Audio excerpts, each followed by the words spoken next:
1 2 3 4 5 6 7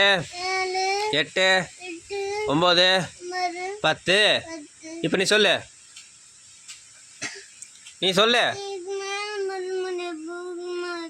எங்க என்னவா சொல்லு என்னது தூக்கமா வருதா ஏன்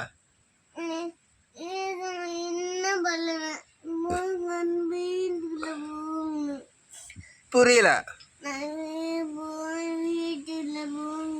தூங்க நம்ம வீட்டில் போய் தூங்கினா 1 2 வந்துருமா 1 2 தெரிஞ்சிருமா தூங்குனா தெரிஞ்சு போயிருமா தூங்குனா படிச்சிருவியா ஓ தூங்கிட்டா படிச்சிருவேன் என்னப்பா சொல்லு தூங்கிட்டா படிச்சிருவேன் சரி